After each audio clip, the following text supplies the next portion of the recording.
Yeah, what's up, guys? What's up, guys? This is going to be a very weird stream because my laptop just broke down. So now I have to learn how to use my iPhone.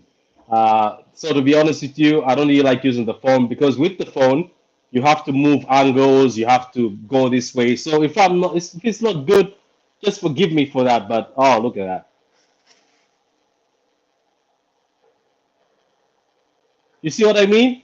You see what I mean? It's quite funny. Anyway, I'm pretty sure you can hear me, and I'm pretty sure the guys who I have can also hear me. We're gonna be on this angle right here. Uh, I had a lot of things organized, and that's why I'm pissed off that my laptop shut down because I had a whole spreadsheet of everything, of all the football matches, everything that happened. Then after all that, it decided to say, "No, not today, Patrick, not today." But we can still see the comments anyway. Happy Easter to everybody. We're Dev Wanda. I don't know why you're doing eyes. I don't know what you were waiting for. It's not like I promised you a stream. So anyway, big big UK is with us today. Big up to you. Says Laja. Big up. Happy Easter Monday. So I have forward here. I don't know if Prime is going to join, but I'm pretty sure maybe Prime joined, but I wasn't online yet. But we're going to talk about the matches that happened in week 30. So now it's just going to be a bit of a chat because now I don't have everything to be adding up to the screen, or maybe I will try. Anyway, so where can we start? Do we start with Chelsea? Do we start with Man United? Or do we start with Arsenal v City? Where do we We start, got guys? we got to start at the top of the table, surely. Why are we going to worry about mid-table teams? Here? Come on, start at the top. Start at the top. I understand at the top. Okay, so Liverpool, man. Did you watch the game, guys? Both of you. Big, are you Yes. here? I'm here, Patrick. Yeah. So did you watch the Liverpool game? No, I wasn't even around when the Liverpool game was happening. Frankly enough, but I heard they won. I'm an Arsenal fan, by the way. I heard they won, and I even thought for some reason, them going into the game, I thought that they were gonna drop points, like not lose but draw, because obviously before that game. Deserve had a good record against Klopp, like four games against Klopp, and he haven't lost. And that was like yesterday. That was like the fifth attempt against Klopp, like Klopp against De Zerbi, and Klopp won his first match against De Zerbi in like what 5 encounters. Yeah, I don't know. I think maybe they scored early. But I think this. I don't know if you feel the same forward. I think if that was at Brighton, that doesn't end that way. I think it ends in a different sort of result. But looking at Brighton this season, they seem like they can't defend. I don't know who sees that. It seems like there's no defensive uh, tactic anymore. There's no way to defend. Is it because they miss Caicedo or McAllister? Which is fair because everybody keeps going to Brighton, including Chelsea and others, to go and dig whatever talent they have. So, what do you think, Ford? How did you see the match? If you watched it or if you heard about it? Luckily I was free on Sunday, so I was able to lock in for both Super Sunday games, and one game delivered being this one. The one that didn't deliver we'll get onto a bit later. But with this game, no, speaking Agendas. on just Brighton first quickly, I think they play, obviously everybody knows about the Zerbi's tactics. They play really good football, but of course they leave themselves open at the back, and it's not that they don't have defensive tactics. It's just they they they like they don't protect their back foot enough with the way that they play. They want to play expansive football, but they also play like really quick football. So they don't Hmm. like play with a lot of control, which is why they obviously lose a lot of balls in the middle. And then they force the defenders to play to defend in a lot of 1v1 scenarios. And obviously, if you're Liverpool and you got defenders like Van Dijk, Konate who can defend very well 1v1 situations, then it's okay. Same with even Man City with the likes of Akanji and Ake, especially, who are great 1v1 defenders. But when your Yeah. defenders are Lewis Dunk and Van Hecke, you're going to have a lot of problems, especially against the likes of Nunes, Diaz, and Salah. So that's what we saw. And despite obviously Brighton not playing quite good and breaking through the press quite a lot, obviously the midfield, they don't have Caicedo, who's a very good ball winner. And they don't have McAllister this season as well, who's very good at controlling the game and picking the right passes. So that was really their undoing because despite playing quite well, you can see there's a lot of transitions. Salah had his record amount of shots for Liverpool. He actually had, I think, 11 shots on top, which is the most he's ever had in a Liverpool shirt. And he only scored one. But honestly, he could have scored 6 or 7. It was crazy that he didn't take more of his chances. But overall, a very good game. Liverpool were very good. They pressured them a lot. They could have scored more than two. Brighton also could have scored more than one for sure as well. But the standout player on the pitch by far was McAllister. I thought he was absolutely world class that day. He was like creating so many chances on the plate for the likes of Salah, the likes of Diaz as well. And on another day, it could have been maybe 4-3. Honestly, it was a really good game of football. But Liverpool certainly deserved their 3 points and puts them in a really good position now if you look at the league table. Yeah, speaking about Liverpool, at the beginning of the season, like I'm gonna go to big here. At the beginning of the season, even right now, to be honest with you, let's be honest. I don't really look at. I keep looking at them and saying, how are you man winning these games? Maybe we're taking credit away from Klopp on what the midfield is belt because McAllister is a baller. I wanted him at City. Mm. Unfortunately, they already had scooped him before everybody had spoken to him. We already found he was going to Liverpool. Saboslai, I hate saying his name. Everybody overlooked him when he was at RB Leipzig, but look at that. Looks like Klopp has built a team underneath people's noses because we thought this Liverpool team is weak. I thought they were weak. I thought they were not going to do it. I thought they were like, I was like, they're going to run out. Somebody's going to expose them. But nobody's exposed them. We went to Anfield and they actually fielded a very weak Liverpool side than we've played in the past, and we failed to beat them. So, Big, what do you think, man? Do you think these guys are they to be champions? It's actually a hard one to say. I think potentially they could be when you think about it because of how they're playing and how they're refusing to lose games and the characters they're actually showing to like get over the line. But then again, like it will be interesting to see if they can actually continue to actually go on a run. Like let's say, for example, we've got 9 games left to go the Premier League. It will be interesting to see if they actually win 9 straight games from now to the end of the season and they don't lose. Because I expect them to win games, but I don't know if they'll go on like a mad crazy run or if like any of the other like title rivals will do that. Yeah, yeah, but brother, man, it's looking like these guys are not giving up. Like it's look like this Liverpool. It looks like this Liverpool side is not giving up because I thought they were gonna be done. Like I seriously, Mm. hand to heart, I thought Liverpool were the weakest out of the three teams, even as bad as City have been. I was like Liverpool will be the first one to go down. But Prime, welcome Prime, and Dave. We were talking about the Brighton and Liverpool game. Did you guys get a chance to watch it? Were you guys surprised by the result, or at this point in time, you're like, it is Liverpool and they are top of the table now, and they are the ones who might win this? I've not been surprised by Liverpool all season. I'm the only person really, or one of the very few people who expected Liverpool to be in the title race.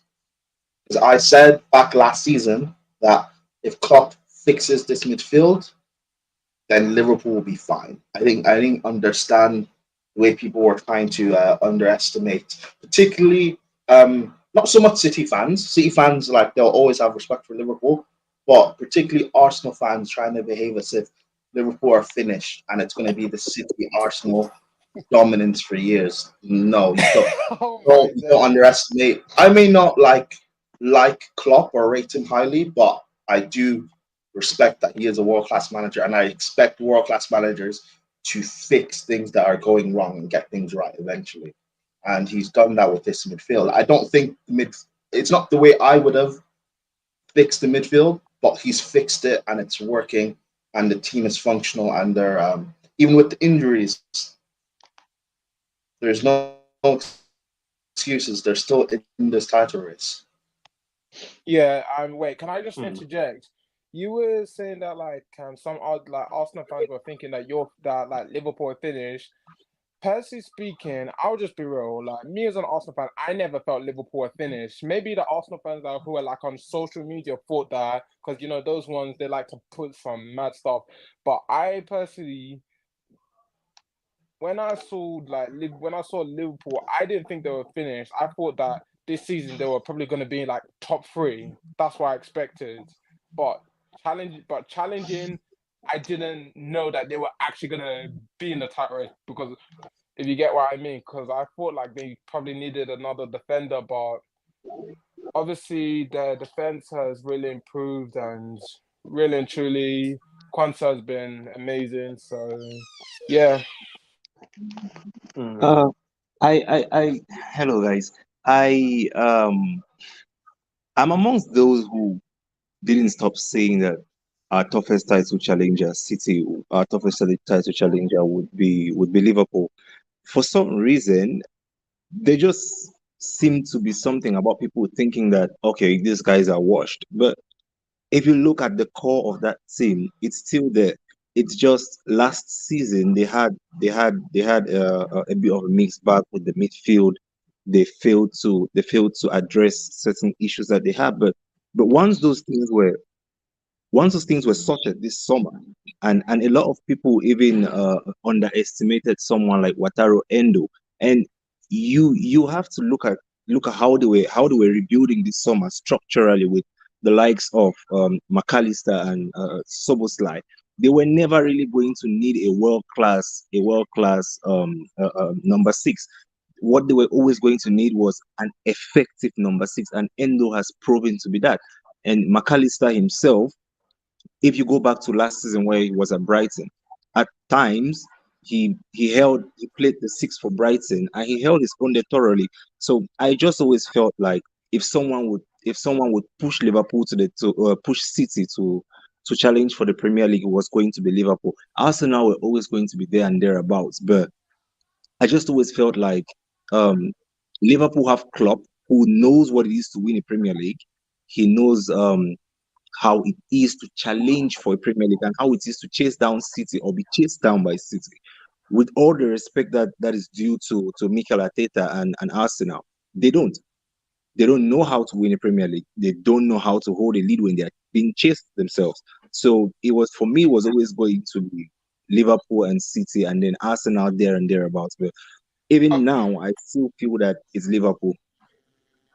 Yeah, but isn't it peak right now? Because look, we'll get to City and Arsenal. Forward has got but words for that. Because Forward said that game promised a lot and did not deliver. So we're going to talk about that. But let's talk about this first because we I cannot leave. Patrick, hey Yeah, go ahead. Patrick, the thing is, yeah, I get where that guy was even making the analysis, or it was gonna be like Liverpool were gonna come back and Liverpool know where it is to like win a Premier League title, but come on, like, and I'm not even being disrespectful to Liverpool. I know Liverpool have challenged and stuff, and they've won league titles, but it's not like they've won. It's not like they've dominated league. It's not like they've dominated like league titles like what City have done.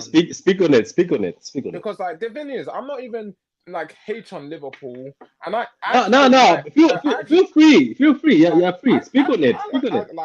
I like Liverpool's players. Like don't get twisted. Like I've got people in my family who are Liverpool fans, but the thing is, you can't try and make it seem like you've been like it's been a City, like even though you've been challenging City. Come on, it's not really a rivalry when City have won like what four or five like Premier League titles, and you've won one during that time. Are you really going there though? I know, but keep speaking. But I didn't Like know you want to go there. But it's anyway, because I don't see how that's a rivalry. Like it just baffles me when Liverpool fans think that's a rivalry. I mean, I hear you on that, right? Like, so okay, so in terms of like the trophy cabinet, right? Like the record, it stands that obviously is very one-sided. Man City have dominated the trophies in this period of time, but again, like we can't act like Liverpool weren't showing consistency of performing like champions because when you in 3 or 4 seasons, like in a manner of like 3 or 4 seasons, they got 90 points twice, like high 90 points twice. So that's what champions do. And again, you don't get the trophy for it because it was a team that was better than you. So fair enough, you don't get the trophy, but Yeah, you can't also ignore that they were still performing at a top level. And that's why for me, last season, as as bad as Chelsea were, and Chelsea were horrible last season, for me, Liverpool being mid-table halfway through the season was even more shocking because they were coming off challenging for 4 trophies. They were coming off a quadruple charge, and they also got 90 plus points in the league. And they lost, and they only lost at the Champions League final to Real Madrid. Like they were coming off a very top season, and obviously they fell off. But this can happen. This happens to top teams. Again, we've seen it even with yeah, I know Chelsea that. in Mourinho's third season, where obviously we won the league. He then fell off in the mid-season. That season we finished again 10th.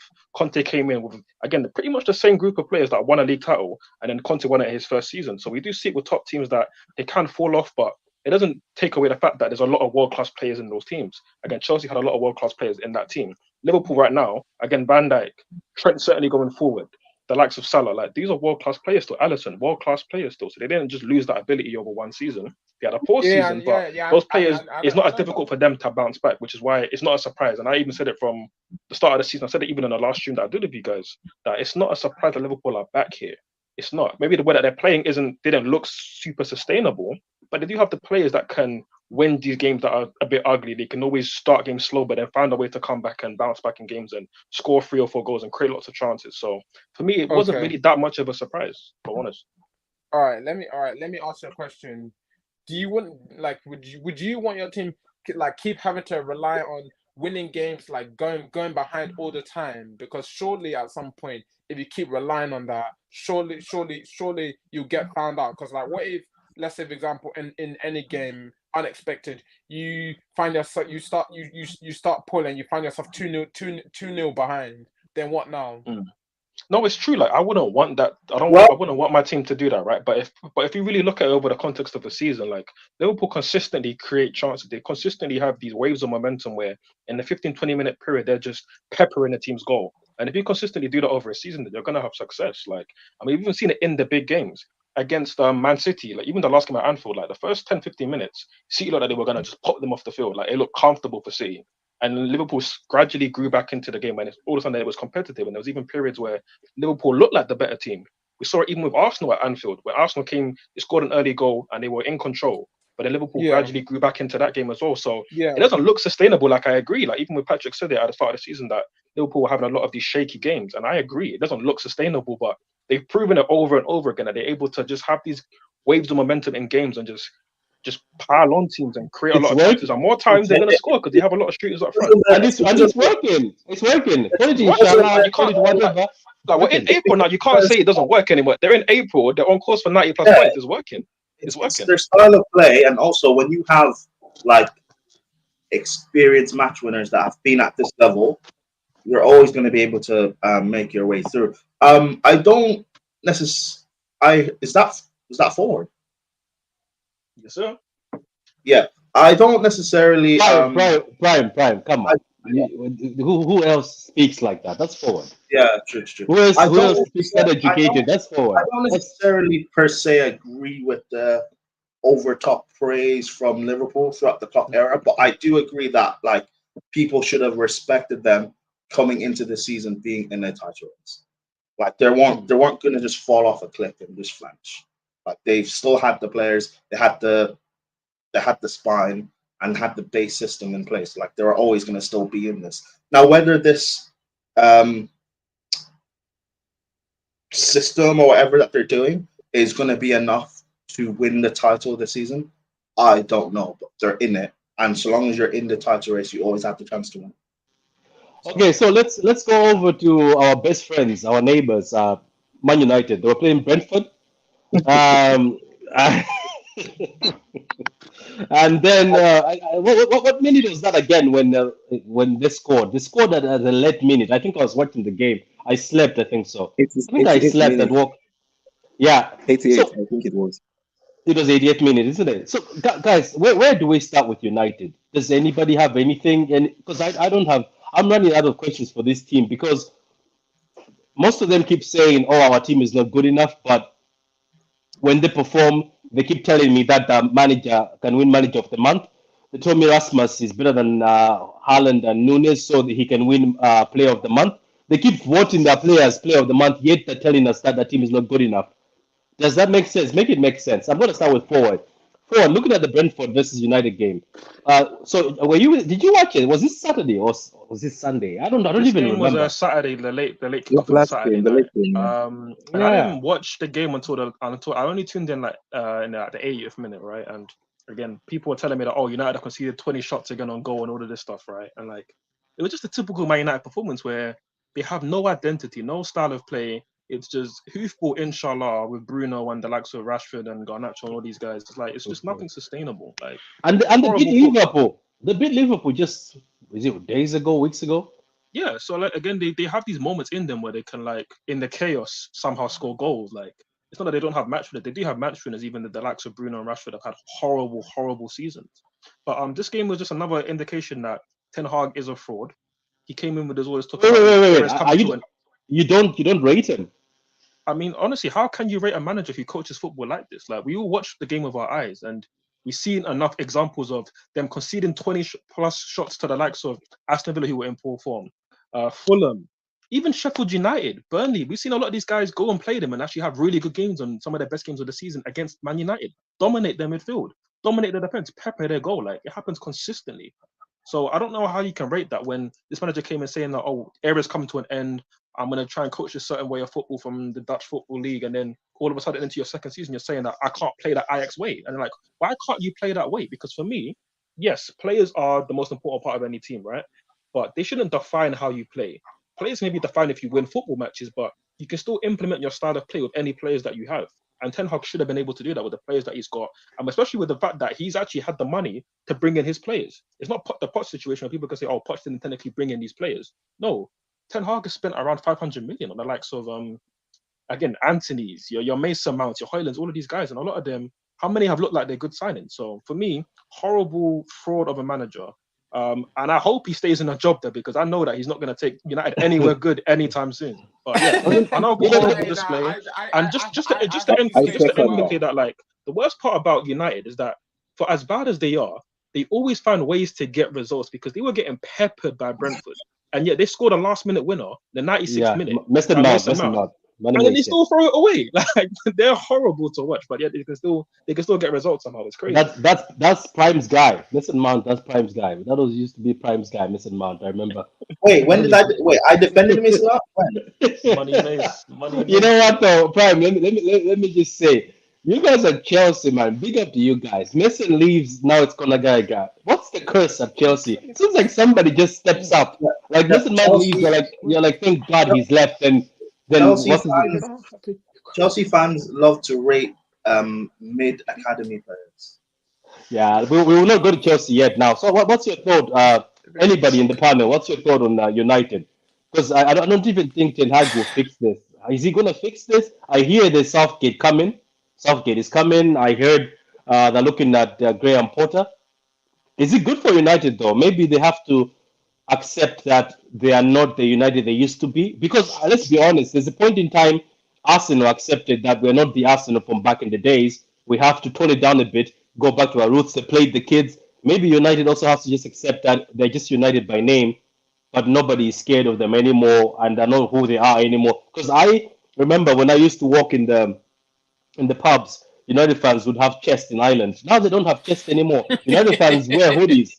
United fans wear hoodies, and they only come out when somebody scores, but they're not loud anymore. So what are your thoughts on United? Do you think maybe bringing somebody like Graham Potter or Southgate is actually good for them? That is that level though now, isn't it? Yeah, I think maybe I don't know. I think maybe I don't know if the Graham Potter or Southgate would help. Maybe they would actually help United. Maybe Gareth Southgate, he would be good for United, only just to steady the ship. Only just to steady the ship and to get them back into top four. Because like when you look at Ten Hag at the moment, Ten Hag he's just abysmal. He doesn't have a style of play. Like no one, like he just makes some strange decisions which I don't even understand. Especially Can I ask you a question? What is Southgate's style of play? Oh, I feel with Southgate, it feels kind of like counter-attacking from when I've watched of England. I just feel it's counter-attacking. No, yeah, fair. What about Prime? Do you think Southgate is the guy to come in with his Westcourt to come and fix United, get the guys eating together? Because when he went to England, apparently he got everybody eating together. They used to not eat together. Now they eat together. I don't like agree with people when they say Southgate is like horrible. I think he's better than what people give him credit for, and he has shown that with England that wait, Prime. Before I forget, would you take him at Chelsea then? I'll answer that when I'm finished. Yeah, correct. Yeah. He has shown with England that he can take a very toxic environment, because people have to remember before Southgate got there, the England camp was a very like toxic place to be in.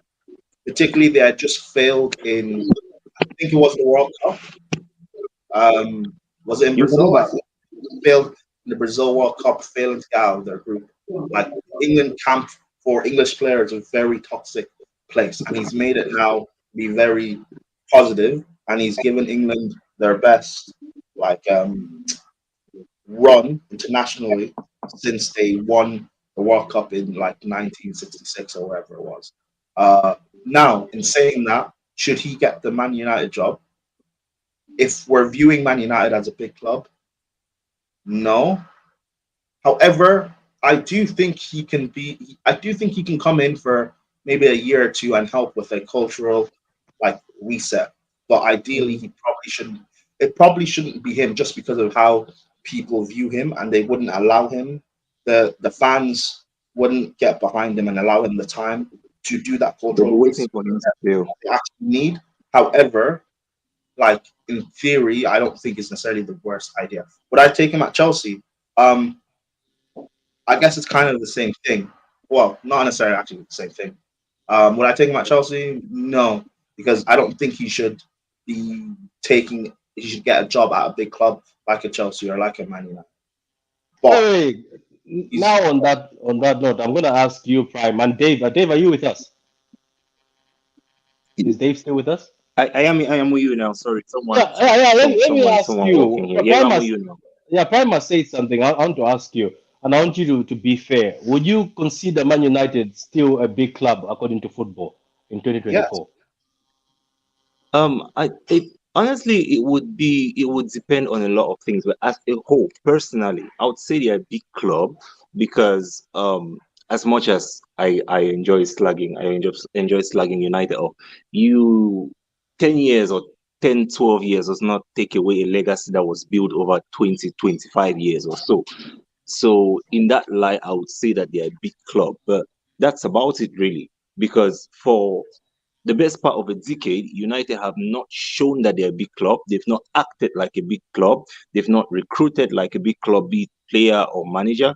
They've not structured themselves like a big club. Like, if you think about it, is there any top club in Europe that you can think about that has gone so long without an actual director of football? No, no, Exactly. I don't remember any. Exactly.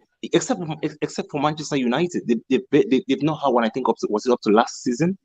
So they've not put themselves in a position to act like a big club. So the entire premise of United being a big club now, I am saying that they're a big club, but it's entirely on the premise of what they've built over a period of 25 years. But over the last decade or so, United they've not acted like a big club. They don't give the results of a big club. They don't do anything that the big clubs do. Maybe Berada going there now, and I hear Dan Ashworth from Newcastle would give them some kind of a shape and structure, but otherwise, they've not acted like a big club at all. The one thing I would say, sorry, I'm going to go back on this a little. The one thing I would say with respect to Eric Ten Hag is, at least for Manchester United fans online, they have the manager that they deserve. Because these people, and I say Manchester United fans online, I say online specifically because these are the most deluded set of people that I have ever met, I've ever encountered anywhere.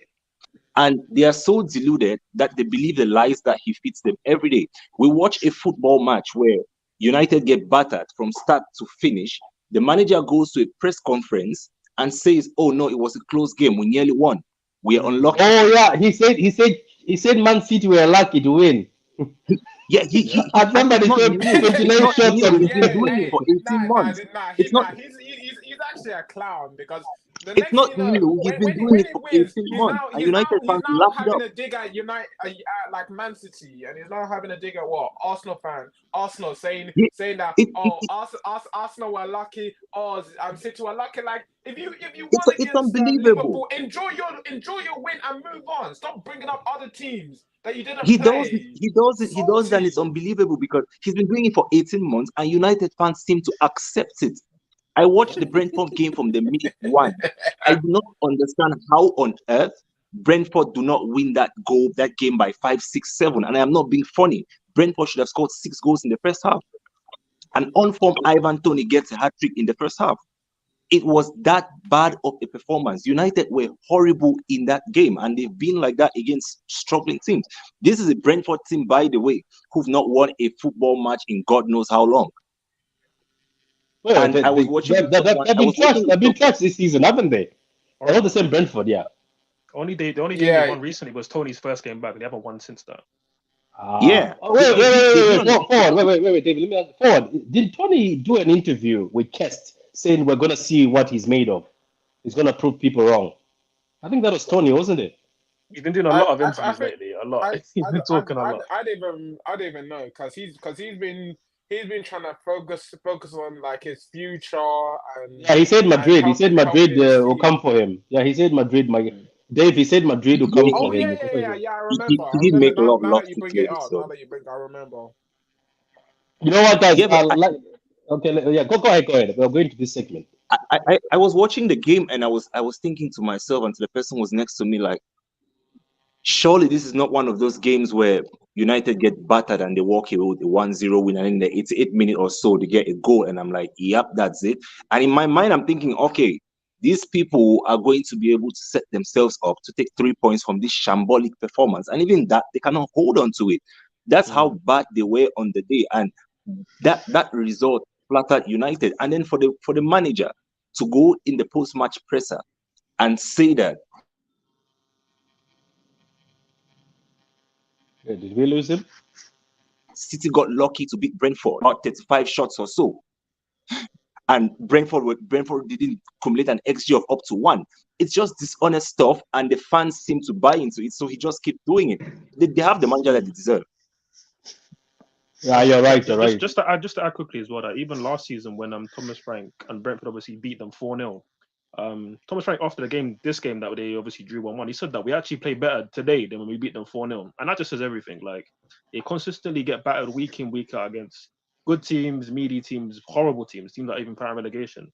And again, like I said earlier, I just hope that he can do good enough in the eyes of Ineos and the club and the board as a whole to keep his job for next season. Because like I said, he's wasted 100 million on Anthony.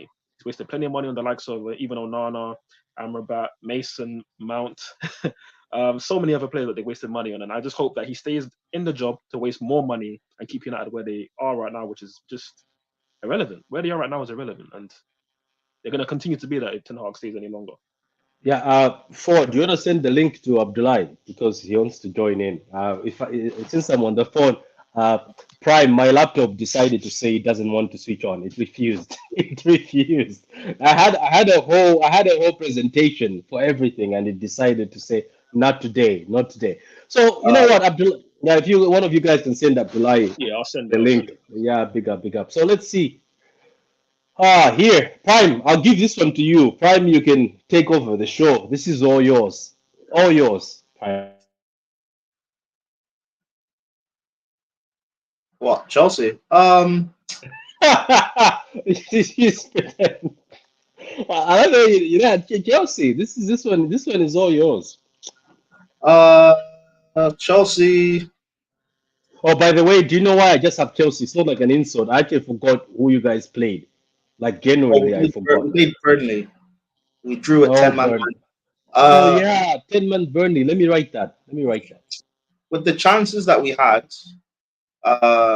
like particularly in the first half and near the end in the second, we should have been able to see out the game. Second goal we conceded, or the first goal we conceded, was again us starting off slow in the second half, which is something that we always do. And their second goal, the equalizer, the 2-2, was from a set piece. And again, we've been terrible for set pieces all season. And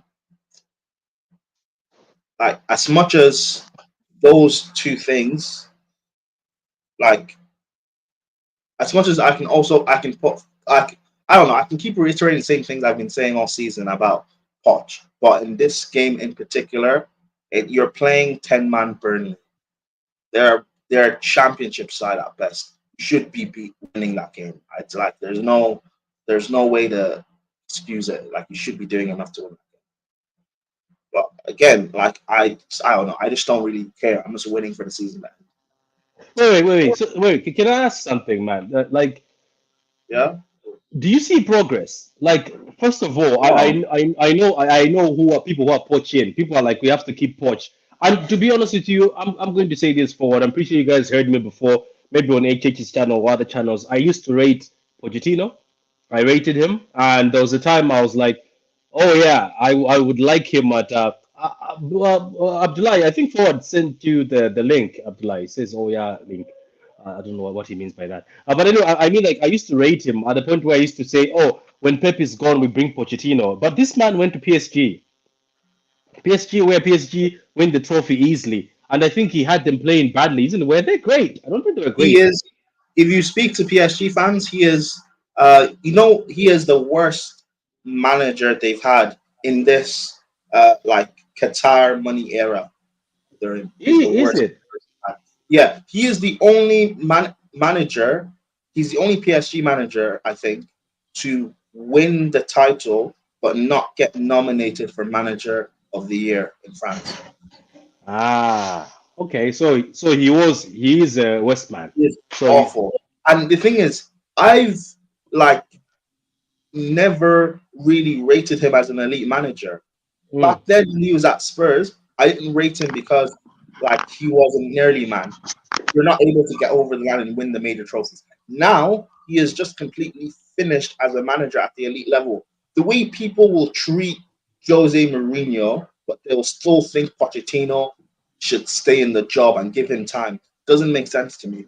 Jose Yeah, now is superior manager to what Poch is.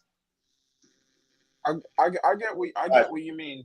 But when you say like Poch is a nearly man, do you like when you think of okay what he did at like forget what he did at PSG when he was at Spurs and you feel he was a nearly man. Why do you think he never got over the line? Do you think it's like because he because wasn't of good that? enough. He No, wasn't good enough. I know, but like you're gonna have to you're gonna need like bigger like a bit like stronger reasons so like bigger context. That's So not true. what I'm trying to say is like, do you really feel that when he was at Spurs, he didn't take it, he neglected a lot of competitions that he was in. Like Yes.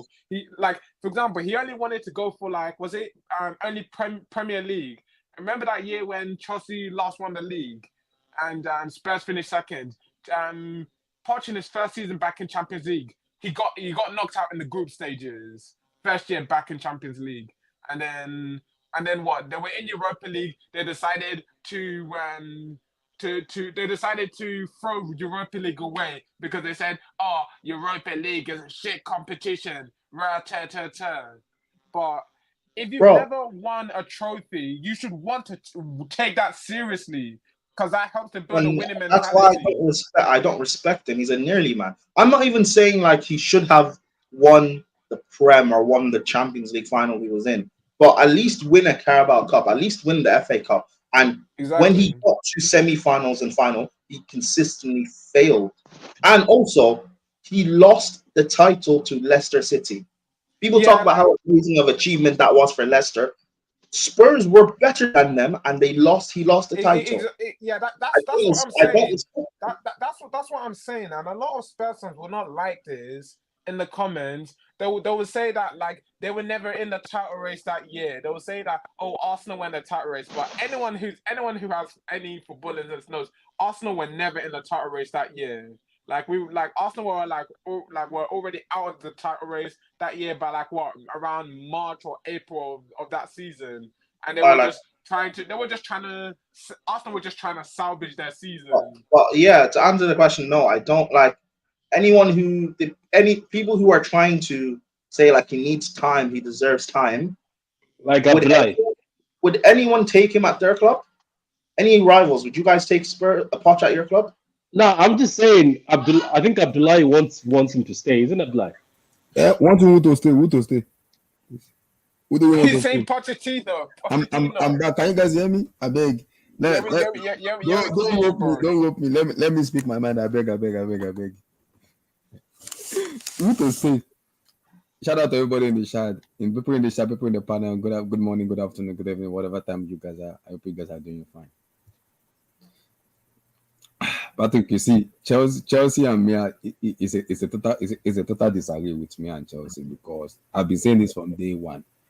Yes, the ownership have made a lot of mistakes, which nobody can neglect. We know that already. They made a lot of mistake. It's for them to rectify that mistake. But the first mistake they've made is bringing in Mauricio Pochettino for me. That's a red flag. I don't care. You used 2 months to do interview, 2 solid months to do interview, and you could not come up with a designated manager for the team. And I keep telling people, this Chelsea team is not a running team. This is a technical team. The team we have right now is not positional team where you have to coach them. You have to put them in the position. This is a positional team.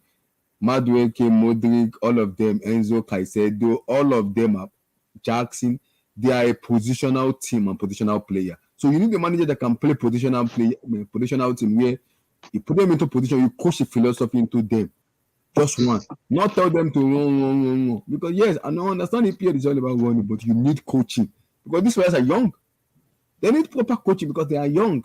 And I'm asking myself, for 7.5 months, clocking to 8 months now, Mauricio Pochettino cannot give Chelsea fan base and the players a designated style of play. And everybody said we keep backing him. No style of play to say, okay, this is the way we want to play football. How we just do is run. And when they keep asking him that same question, he keep dodging it in press conference. Can I say something before I forget though? Do you know? I know that we keep kissing this man's ass a lot.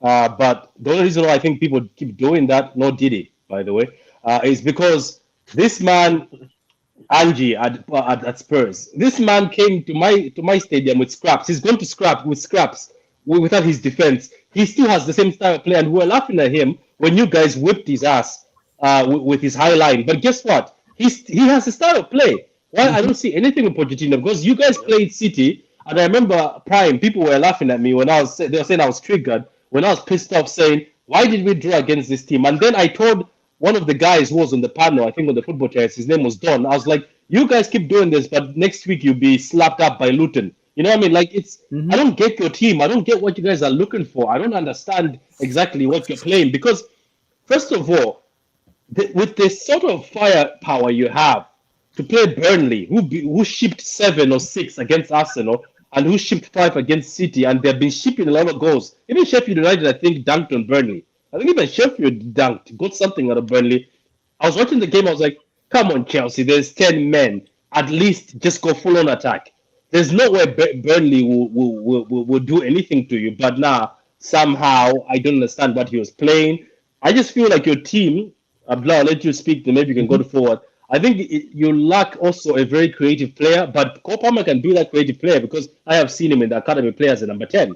And I have seen him rip Man City apart when we played against you guys, when he goes down the middle. But I don't get this obsession with Conor Gallagher. Look, Conor, I think if it was me, if I was a manager, I would try and make him a box-to-box. Not even a box-to-box. I'll try to make him just a DM that sits. I think maybe I'll make him a DM. That my guy, sit back and just try sweep the back. But the guy, all he does is run and he plays him as a number 10. I don't get it. I just don't get Pochettino. Patrick, the problem we're having is very simple. It's not even against Burnley. This has been happening since August. We play good first half, sometimes outstanding first half, sometimes marvelous first half. Guess what? When we go into second half, we come back from second half, we became trash. And I'm asking myself, didn't we have a manager? Is the manager not the one coaching us? Why we play very good in the first time, when we go into second half, we play rubbish? And I'm asking myself a question: what is going on in that dressing room? If you have a captain, the captain is James is out. Okay, who is the next captain that can have a conversation with the players? Raheem, maybe give it to Raheem. So if the manager is not talking, there's somebody has to come out and talk and have a conversation with the guys. Guys, let's keep on doing this what we are doing right now. No complacent. Let's go out and kill the game and win it, and let's go home together. So that's what I expect from the players, because it's all about continuity. But when we go out in the first half, we come back in the second half, we became trash. And I'm asking myself, what the heck is going on here? That one is not even paying me. What makes me laugh is we can't even defend set piece. And they asked this man a simple question in the press conference. He said, I don't need a set piece coach. I need a specialist in the player. And I'm asking myself, you don't need a set piece coach, but you need a specialist in player, in set piece. Are you drunk? But I can't lie. With obviously Pochettino, and I know obviously how Chelsea fans feel. With obviously they've been struggling, and they think things are not getting better. This might be uncomfortable for Chelsea fans to swallow, but I'm gonna say this. I don't think if you guys sack Pochettino, things will really improve because like when you think about it, you need to fix your structure and like Todd Bowley has ruined you guys because he's an American owner. I know this because obviously I'm as an Arsenal fan like we always complain about our owners and we know how American owners they don't like to spend money. They only care about a profit. Yeah, but he spent money. Look at how much he Yeah, spent. yeah, He's yeah. man. But He's bought every. here's the difference between him and the Cronkies at Arsenal. Like their owners are just throwing money like at the problem. They don't. It's just a scattergun approach from Chelsea with no like proper plan in place. Like nobody knows what they actually want to do. That's the thing. I think to cut it short, I think you are wrong because this team is young. Where you do just this team is not a level in table for me. Yeah, but Abdullah, how long are you just going to be saying Young FC? How long No, are you the going to problem be saying Young is, FC? the issue is I'm not even expecting us to win the league. I'm only expecting us to be in Europa League in slash because I know the team is young. I don't even think you make it. You've been 11th since the beginning of the Yeah, and the season. problem is I'm not even expecting us to even win or compete, but I'm expecting a style of play where I know okay, this is the philosophy. Even if I'm losing match, I will agree that okay, we are losing matches and I understand how the manager wants to play. Maybe some of the players needs to wake up and play more, or somebody he needs to fix a little bit of tweak something. But there's no style of play, there's no philosophy, and people are coming at Chelsea and say, "Why would we be harsh? Why would not be harsh on Pochettino? Because he's behaving as a rookie manager." The super chats have come through. Yeah, there's a comment here. I'm gonna go to forward. It says, "Thank you. Sacking Poch will do nothing. People want to blame him for 2 seasons of terrible form. Unfortunately, we have to ride out for another No season with one's him blamed until him we for get 2 rid of." seasons of terrible form. What are you? Why are you lying? No one's blaming him for 2 seasons of terrible form. Yeah, so I think basically, some people so there's poaching out there. So what about forward? You're very quiet on this forward. I mean, honestly, I was hoping you didn't come to me, to be honest. I'm kind of tired of talking about these scrubs, if I'm honest. But since I'm here, Okay, let me ask you something forward. I don't like. I don't get Chelsea. I don't know. As I told you off camera, I admire so many players. Prime, I told forward off camera that if there was a choice of somebody who we could have taken to City to fix our midfield, which sometimes our midfield has been looking funny, Rodri has been left alone. I would say Caicedo next to Rodri looks good, but maybe not. But I would say Enzo could have been great at City. I have even Gusto. I would take Gusto from you guys just like that. But the thing is, Pochettino has no excuses. That's why I was saying for him to be going to the press saying, "Oh, we need to buy more." I laughed that time. I think Prime and Leeward, we did a video and I was asking that why does he mean by buy more? What does he want to buy? I think you've got a selection. Why don't you just work with what you have? But forward, how can you move forward with this? I don't get it. I just because do you sack him? Who are you gonna pick up? Because so there's obviously, just well, listen, like obviously the guy needs to be sacked. I think anybody with a decent understanding of the game understands that this guy's a fraud, and he has had enough chances to show that he's good enough, and he is not good enough. And same with Ten Hag, they're just not good enough. They need to be sacked. It's very simple, right? And that doesn't excuse all the mistakes of the board or to say that this team is like title worthy. No, this team isn't title worthy. It's got a lot of holes in it in terms of not having like regular, reliable finishers in attack. It's not got a lot of leaders, of course. And those are two big things that any good team needs. I mean, any great team in history, you cannot find any team in any of those great teams that haven't got at least a bit of top experience and also some really good finishers in the team. We have neither. So of course that's missing. However, we cannot make excuses for a manager that started off the season with Ben Chilwell at left wing. Things like that cannot be excused. The fact that even till now our patterns of play are not like certified in the team, which has a lot of, again, like Prime was saying, this is a team that has a lot of technical players. So how can we not have an established style of play, and how can we not consistently outplay teams like Burnley with 10 men with these level of players? It's crazy. So Pochettino came out.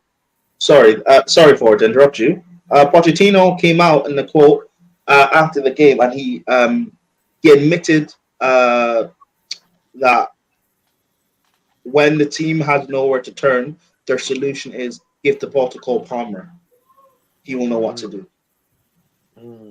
Again, that brings me to a point that I did want to actually make. So, and thank you for that, because again, I do want to also talk about Cole Palmer and a certain somebody in that City team. Which last time I was on and I said some things, I was getting cooked in the comments. But again, we're going to revisit that. But again, like Prime said, like this coach, there is no real tactic, and we're just relying on individual brilliance to win us games, and that can only get you so far. Again, we have enough players here. We have the level of players to play better football, to control games better, to win games better. But again, this manager he's not a proper tactician like that. He's not on the touchline barking out orders saying that this needs to be there, this needs to be there. No, he's like a man manager in terms of like, oh, I want to be pally with these players and get them to work hard and run. But like, this isn't 2015 anymore. Like, tactics have evolved, the game has evolved. Unfortunately for us, Poch has not evolved with the game, so that's the biggest issue. Of course, he needs to be fired. And is it doom and gloom for Chelsea? Not completely, no, because again, we have the talent there. But of course, we have to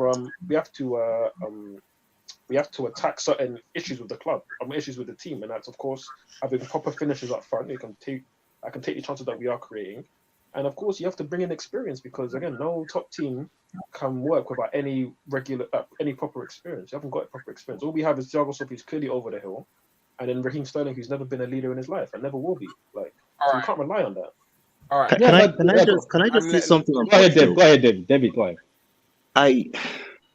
I hear what you guys are saying about Poch, but personally, I'm not saying this to be funny. I think Chelsea should keep him, because it's true that some of his selection decisions have been borderline criminal, and he has possibly disappointed. No, he's not possibly. He's disappointed.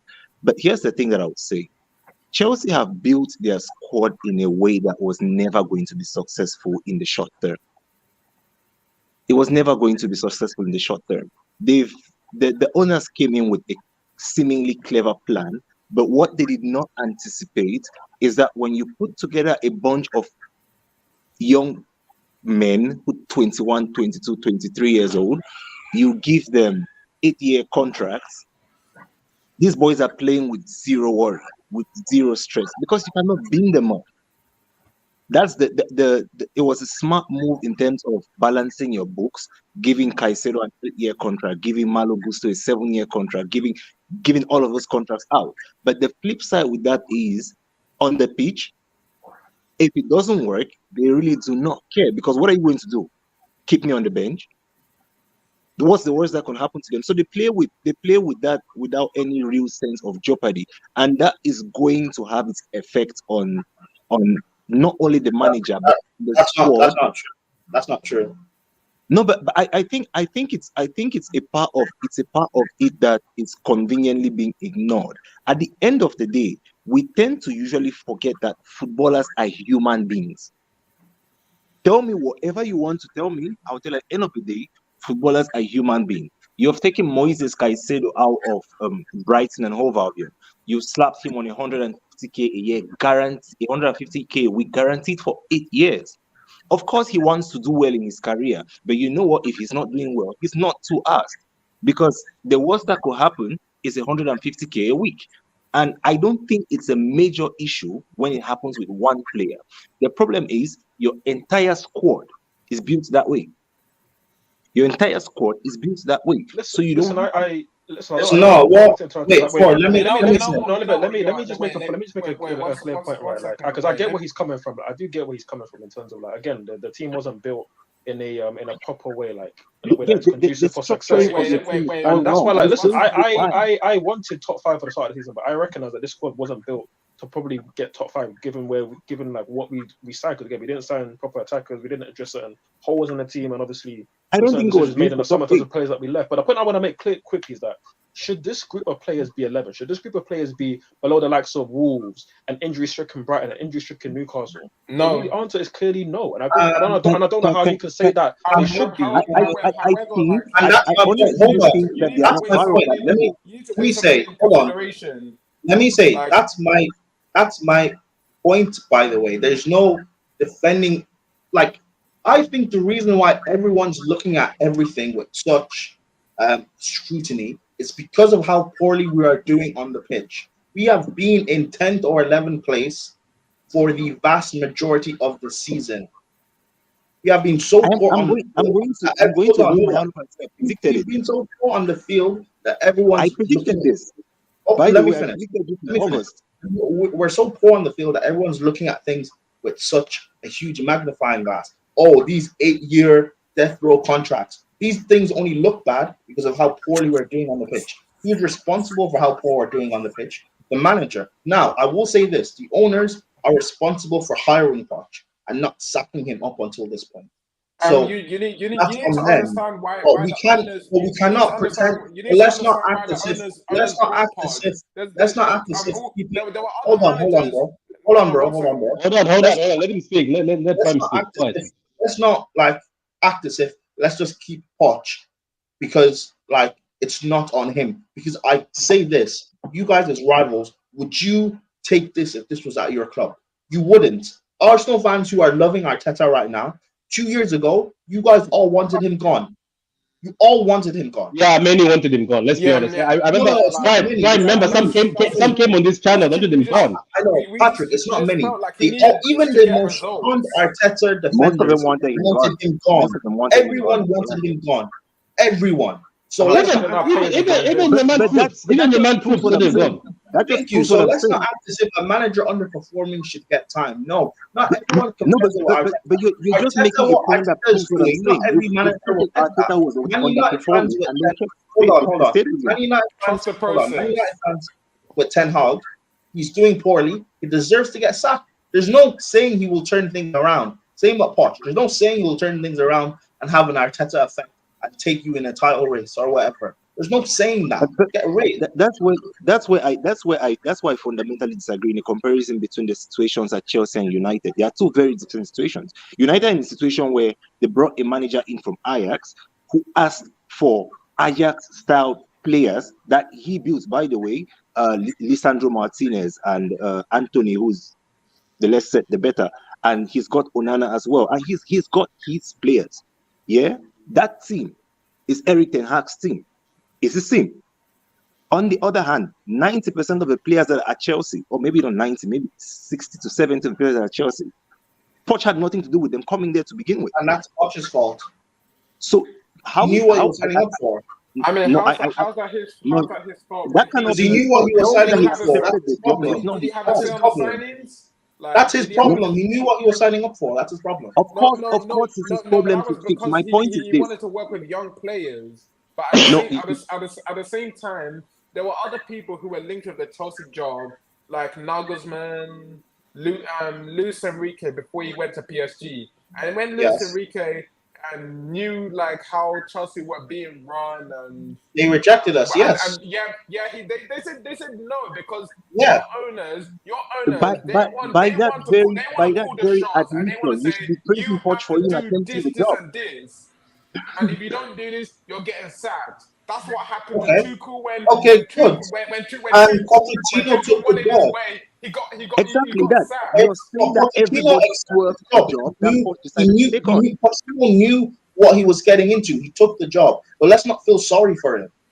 He I knew don't what he was feel I getting don't into. feel I don't feel sorry for Poch. I don't think you guys are hearing me. I don't feel sorry for Poch. I just feel like there's a lot that is being said about Poch that is taken out of the context of out of a larger context of the situation of Chelsea Football Club. Chelsea have a front line that is essentially Raheem Sterling with experience and a bunch of kids. I'm sorry. Talented kids, though. Talented kids. David. Yeah, Jackson is not yeah. a kid. On Who? this channel, I don't accept that Jackson is a kid. On this channel, I don't accept that Jackson is that age. No, that's not Jackson's age, Okay, man. that's it's okay to debate that, but my point is, you have Raheem Sterling and a bunch of inexperienced footballers. Of course, Yeah, they but were always. Diego I'm Silva saying is this now. experienced. It's not. I'm not. I'm not. Excuse me. I'm not saying this in hindsight. I predicted this in August. I predicted Chelsea being 10th all season in August. No matter Wow. what Poch would have done, no matter what any manager would have done. Because I was looking at the way the squad was being put together, and it just looked to me, at least at the time, Can I like ask you a question though? Can I ask this you is just a hold on. legitimate question? Yeah. Okay, so I get you can see with foresight. Okay, maybe this wasn't going to work given the players and everything, but I get that. But like, you can't just continue to fail. You can't just continue to fail and merit staying on in a job. Like it doesn't work in practical life. You cannot. I know, but this is the point I'm trying to make because all I've really seen is him failing and doing a lot of things wrong. So my question is, what have you seen him do right that merits? Okay, yes, this has been a poor season, but merits him actually keeping his job for next season? Because as a Chelsea fan, he's watched every single minute of every single game this season. I've not seen enough good things that he's done and applied to this team that merits, you know what, yes, with the more experience and all of these things, he's going to be better. Because for me, he's failed in a lot of different areas. So what has he done well? That's a fair assessment. That's a fair assessment to make, by the way. And as a Chelsea fan, you would have watched them more than I have. Yeah, so that's a fair assessment to make. But I think that in moments when I have watched Chelsea, they have moments. I was listening earlier, and someone said Chelsea have moments in games where they are looking like, oh yeah, they are on top of it, and then they slip up again. And that's, for me at least, I look at it and what goes on in my head is, okay, this is a bunch of people who are put together who do not know how to manage a football match. And that is down to the manager, by the way. He has to make them capable of managing a football match. But what I'm saying is this, as a whole bundle, I don't think that Mauricio Pochettino being sacked is going to fix anything, because you're going to bring a new manager who is going to have to deal with the exact same structural problems that the squad has. It's not going to be much different. I mean, by the way, can I just say, no Chelsea fan is saying that sacking Poch is going to solve everything. We always say that, sack the manager, but we need to change things at board level, change things in our recruitment. Again, our recruitment system last season meant that we could only sign players that were 24 and under.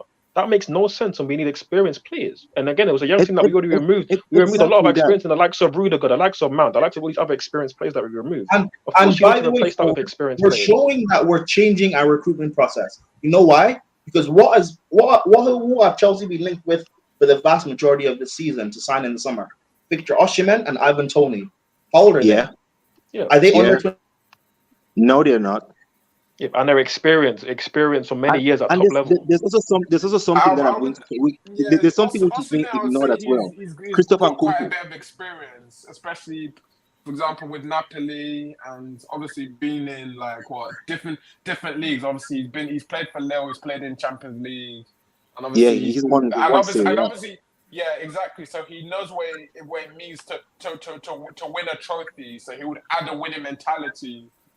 Yeah, but also Nkunku was a baller. Let's move on to this game, guys, because we have stayed on Chelsea for so long. We have no solution. This is what I'm saying. Yeah, in the discussion about Pochettino, there's a lot that is being materially ignored. There is. A lot does not get ignored. A lot does not get ignored. Look at Chelsea, I've not checked the numbers. Yeah, I've not checked the numbers, but I have this in my head because of Fantasy Premier League. I have this in my head. Up until the 31st of December of last year, Chelsea were fourth in terms of XG created. In terms of XG actually converted, Chelsea were 18th in the league. That tells you something. We are creating chances and we have shit finishers. If Christopher Nkunku doesn't get injured in preseason, Chelsea create those chances and they don't have to rely on Nicholas Jackson, who's one of the worst XG underperformers in the league. It's a completely different conversation. That is true, but we also have to accept the information that in second half of games we are the most underperforming team in the whole league, and that comes down to the manager. That's on the manager. The manager has to fix that. I'm not saying that Klopp and Poch has been perfect. That's not what I'm saying. I'm saying that a lot of the conversation around Poch is taken out of the general context of Chelsea. No, it's not. Everything you're saying right now. We have been saying this. We don't just speak about Poch. But for when you rivals, all you guys hear is us talking about Poch. Don't hear us talking about. I hear the full conversation. I'm talking about. I hear the full conversation. I hear the full conversation. I just feel like Poch took a job that nobody really wanted, and then he's not. And I get it. And with Chelsea fans in particular, and that's why I say understand where you are coming from. You're coming from 15, 20 years of, if it doesn't work after 2 weeks, you're out the door. You're coming from that culture. So it's normal that you feel that okay, first things first, we need to get rid of this guy. I would never blame a Chelsea fan for being that way. You were owned by Abramovich for over 20 You're years, or close to 20 years, and you're that was again. What you're saying is wrong. You're doing this. Oh, Chelsea are spoiled thing. It's not being spoiled. We are 11. No, This I'm not isn't a. saying that you're spoiled. This isn't a. You're not This hearing me. isn't You're a. not It's not hearing me. working in 2 I'm not weeks. calling Get you rid. spoiled. I'm This not is calling you spoiled. I beyond. don't think it's No, spoiled I'm at not all. saying. Let me respond to I'm that not that saying brother you that's are. My thing is, this isn't a thing of, oh, a manager comes in, it's not working for 2 weeks, get rid. This is beyond failure for any club in the Premier League. It's beyond failure. It's It not a is thing. 11, There is 11 no, since the beginning of the there is season, right? no, Since the beginning. there is no real system or pattern of play. I'm We are not. literally Again, I'm Cole saying Palmer. Look, you're not Cole Palmer hearing me. FC. Without Cole Palmer's goals and assists this season, we would be in the relegation zone. Except that you have Kopama's goals and assists. That's the thing. So this So because we have it Cole just Palmer, we shouldn't hypothetical be in this now. conversations of ifs, buts, and whys. And I'm just giving another if here. If Kunku was fit, you're probably not in this predicament. You know, the point that I'm making is this. I understand from the perspective of a Chelsea fan why this is so upsetting.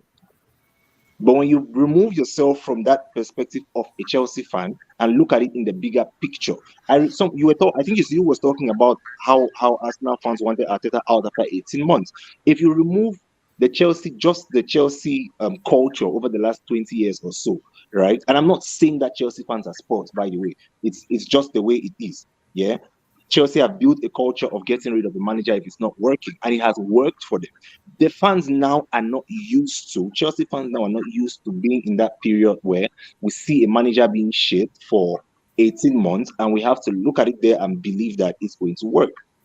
That's why I keep saying that in the whole context of Chelsea Football Club, with Pochettino, the way the team was built, the way the structure upstairs is at Chelsea, I do think that with an extra 18 months, or an extra 12 months even, this squad and maybe 2 or 3 key recruitment in key areas, this team competes for at the very least the Europa League.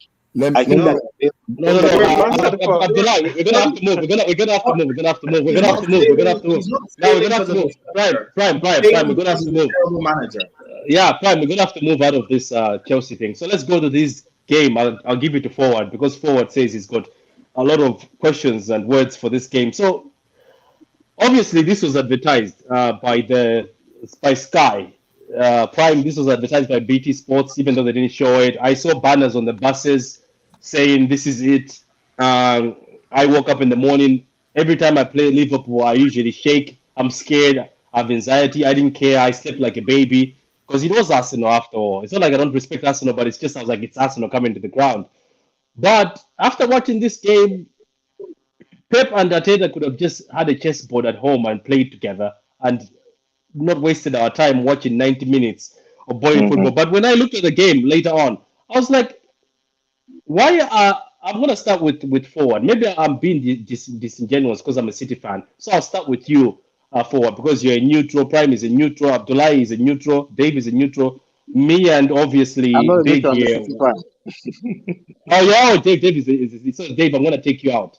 Uh, so I'm gonna just go to the neutral guys. Prime, Yeah, I want yeah. you guys to discuss this. You guys, when you're looking for this outside, so Arteta parked the bus, and Arsenal fans are saying he's not parking the bus. It's a defensive masterclass. I went and checked the stats. It's actually City who have got a better, I think, goal scoring percentage, and City had about 700 to Arsenal's 200 passes, and then City had a high percentage with the ball, and uh, Arsenal had 26. So when I was arguing with Arsenal fans saying you parked the bus, I said no, we didn't park the bus, defensive masterclass. How did you guys see it from outside? I'll start with Forward. How did you see this game from outside? What I saw this game from the outside is pretty much just an accurate indictment of where the game is right now. The sport as a whole right now is in as bad a place as I've ever seen it because again, a lot of these so-called top players are not the Mavericks, are not the match winners, are not the guys with so much natural ability and flair to impact games like this. Again, a lot of these top players are robots. They're system players. Not that they can't play in other systems, but they're just forced to play in these systems that really refine their games and make it very basic.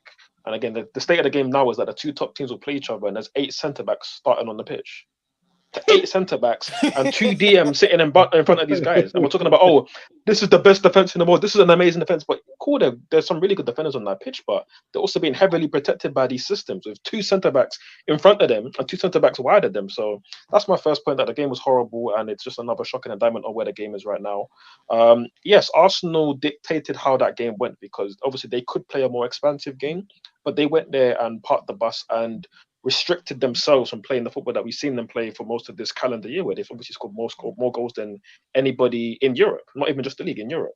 So obviously Arsenal came with a game plan, which I don't like in terms of like the spectacle. Obviously, I'm watching here also as like from a competitive standpoint, where Arsenal have been horrible at Etihad for many years, and they're trying to like break this stranglehold that City have on the league. So in that aspect of what Arsenal came to do, which is to try and slow the game down and play for pretty much just corners and set pieces, the whole that one of their set pieces can provide a goal, and on the other side just really try and nullify City. I have to applaud Arsenal and Arteta and say that, you know what, your tactics worked, and maybe on another day if your set pieces were better, you could have scored from that, and it didn't look like City were going to score, and that's City with all of their attacking players available. So I'll give Arsenal credit for that. They executed their game plan, even though their attack was quite mid in the opportunities that they did have to counter. They also did defend well, so I'll give them their credit. But for Man City now, you have Arsenal at home. You're in a title race again. We all say big bad City at this time of the year, they win every game when they win the league. This is what they do. Yeah. And we're gonna have to talk about certain individuals in your team, which we will get to as well. But as a whole, you have to say that it. Because I want to give certain players certain segments for themselves. Again, we'll obviously one of them is going to have to be KDB. One's going to be a certain striker up front. And we'll talk about some other players as well. But just as a whole, right? As a whole, you do have to say it just wasn't enough. Like, it just wasn't the City that we're used to seeing. Again, it wasn't a fluid City. Again, I did comment again predicting 1-1 because I did feel like you guys just haven't been at it of recent. I didn't expect the game to be that cagey.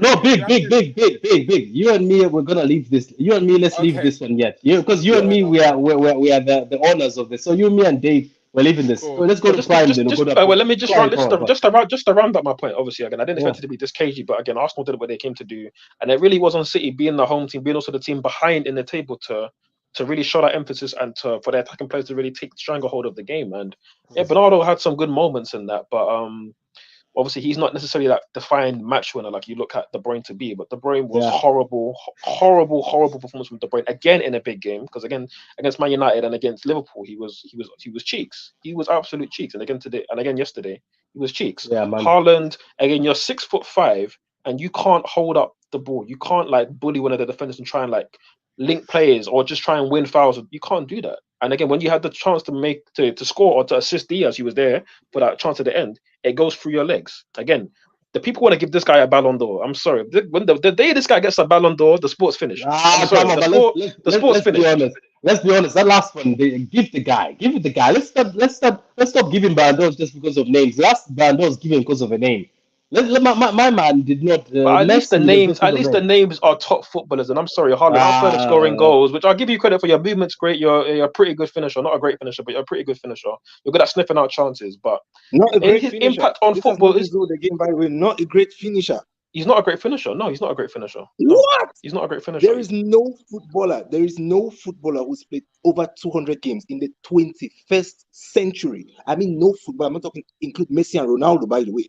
In the 21st century, with a better goal ratio per game than Erling Haaland. Yeah, that's cute. That's cute, and I'll give it to him that he's a great goal scorer. No. But I hear you. Like I told you right now, he's a great goal scorer. He's one of the greatest goal scorers of all time. But I'm sorry, there's a difference between goal scoring and finishing.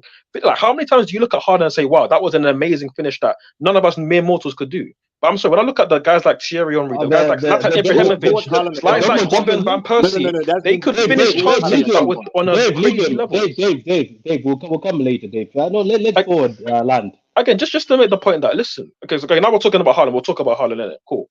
When again, great goal scorer. Probably the best goal scorer in Premier League history if he stays for a long enough period of time. Cool. But we have to analyze and accept that there's a difference between goal scoring and finishing. When I talk about finishing, I'm talking about if there's a chance that's a low XG chance, is he going to put it away? And I look at guys like Henry, Van Persie, Zlatan Ibrahimovic. Again, there's many other examples. Samuel Eto'o, Luis Suarez. These guys were scorers of great goals. And Haaland, other than maybe the occasional acrobatic finish, he doesn't score great goals. He scores good tap-ins, they're great movement. But again, he's not a great header of the ball. He's not a great finisher on his right foot. His left foot's decent, but does he score that many goals that you think, wow, not many strikers could ever score that? No. Again, anybody can pull up his compilation of goals, and maybe one in maybe 50 will be like, wow, that was an amazing finish. I'm sorry, but he's a good finisher, not a great finisher. And I feel like if you all look at the game objectively, you will see that. Okay, cool. And again, that's just finishing, by the way. His hold-up play, ability to bully defenders is not there. And Roy Keane made the point that he's a League Two player. No, but listen, I'm not going to go as far as Roy Keane, because obviously Roy Keane's got a grudge against that family, right? But he has a point when he talks about Haaland's overall game, which is not there. His hold-up play is not there. Your ability as a 6'5" guy to hold up play and like bully defenders, I'm sorry, it's not there. Gabriel ate him for breakfast. And I think in Saliba, who's not the biggest guy, could you bully him? No, he couldn't bully him. So listen, Haaland, it leaves a lot for me to be desired. Do you think it's the fact that maybe because I watched him at Dortmund where he had more space, and I watched him in other places. Exactly that. Yeah, looks like the guy can play football, but since he came to the Prem, where he's in the Pep team, I've noticed that he taught by Pep to just stand in front. Because I was watching him forward, I was like, you know what? I watched all his videos back in the days and some of his matches. The guy was moving. The guy was holding the ball, controlling the ball, dribbling past people, getting assists in the team more than the top assister in the team. But he came to the Prem, and I was expecting, obviously, Guardiola to unlock. I've only seen it in a few games. I saw it against Arsenal last season where he was dropping in, playing around, and then he caused the prime. Yeah. Yeah, against no, that's true. Listen, let me say this right, because people feel like I'm not being balanced. People say that I have well. Yeah, I do. But let me say this right. People will just say that, oh, I have an agenda, right? Like I watched Haaland at Dortmund, and he was certainly more excited. Like he was really more excited, right? And if he went to Liverpool and played the Klopp system where instead of Nunes, right, he would be more excited. He would obviously have a lot more space to run into. He would be a bit more of a handful. Yes, I'm not going to deny that. Again, I before this game, right, I watched the City Arsenal highlights, not of this game that just happened Sunday because nothing happened. It was a dead game. I'm talking about the game from last season where you slapped them 4-1 at the Etihad, and it was one of Haaland's best games despite missing multiple chances. But he still got 2 assists. He scored 1 goal late in the game to pretty much kill it off. But he was actually a threat because the game was more in transition. And in transition, Haaland, yes, he is an impact on games. He can be more of a threat for sure. But that being said, obviously, yes, in the Pep system, he's relegated to pretty much just poaching and the occasional long ball, but it's obviously really there. Of his young age, do you think because of his young age, maybe he will try to realize? Because Thierry Henry was telling me that when he was younger, he thought, oh, I can just stand here as a 9. Then he decided to say, you know what, I've had enough. I can go and do more than just stand here. Because Thierry Henry said it also on CBS, and then Haaland started dropping in. I was like, did you listen to Thierry? Remember when Thierry told him that you're so left-footed, if you start finishing with your right foot, you do this, then Haaland had the right foot. So do you think, do you think with his age, maybe he can? Because people keep saying, I think people are disingenuous when they say that he's a dead baller. Because I've seen him play football. I have seen him. He's not a fully dead baller. No, he can play a bit, but I'm saying he's got limitations, and there is room for improvement. But obviously, I just say that when in transition, yes, he can be a handful. But other than that, no, he is quite limited. His link-up play isn't great. His ability to hold up players and like be a bully, be a 6'5" target man isn't there. Again, his target man play compared to like a Giroud is night and day. He's nowhere near Giroud in that aspect of the game. But of course, in transition, his movement in the box, his finishing is good, and obviously he's a great scorer of goals. Of course, like he's a great goal scorer. But I'm sorry, in terms of like scoring really good goals, being a top finisher, like. Putting away tough chances. I'm sorry, he's not elite in that. Putting away tough chances. He did that for fun at Dortmund. Yeah, but pull up the Dortmund goals. Was he scoring amazing goals from 25 yards, or these spinning like this and then putting it in the bottom corner, top corner? Like no, he wasn't scoring great goals. Yeah, just go on YouTube, look for his debut goal, PSG Borussia Dortmund UCL. Yeah, running in transition 1v1. Yeah, of course he can score that goal. That's great. Bangers at Dortmund.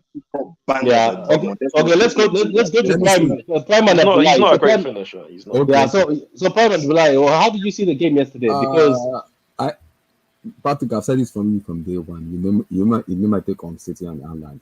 City are not playing to Haaland's strength at all. No, not Haaland. I'm talking about the game. It's Arsenal versus the game for me was I was literally just sleeping on that game because I don't understand what Pep and Arteta is doing in terms of that game because that game was boring. People are saying Arteta packed the body is a masterclass. I don't think it's a masterclass because City did not play to the level I expect them to play. Because if they play to that level for me, they should be able to beat Arsenal, regardless of the packing of the bus, whatever they like it for me. And I think Pep's selection for me, I do not like it. I would have expected either Grealish or Jeremy Doku to play. Either one of Bernardo Silva, one of Foden has to be on the bench for me. Yeah, sometimes Pep has to make some very, very brutal What do you decisions. mean Foden? Hasn't Foden been in better form than KDB? Maybe KDB could have been dropped. Maybe yes, maybe KDB, but again, KDB is Yeah. experience. You know you can always rely on him to have that pass in him and everything. So between But KDB, can we Foden, though? and Bernardo, Can we really though?